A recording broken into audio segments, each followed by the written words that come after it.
আসসালামু আলাইকুম। কিছুদিন আগে আমি এই গাড়িটার একটা চাকা ভিডিও করছিলাম যে চাকাটা ফুলে গেছে, বাস্ট হয়ে যেতে পারে।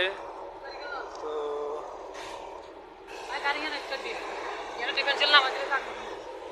আশ্চর্যের বিষয় হচ্ছে সেটা হচ্ছে যে জায়গাটা ফুলে গেছিল এই জায়গাটার হাওয়াটা চলে গেছে সব।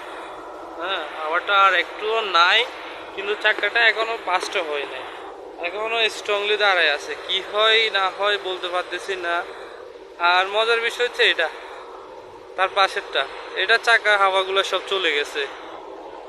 এই চাকাটার এই চাকাটার হাওয়া সব গিয়ে এই চাকাটা বসে গেছে, যেটা বাস্ট হয়ে যাওয়ার কথা ছিল আর হয়ে যাব সম্ভাবনা করে আমরা চারটা চাকা খুলছি, আবার লাগাইছি।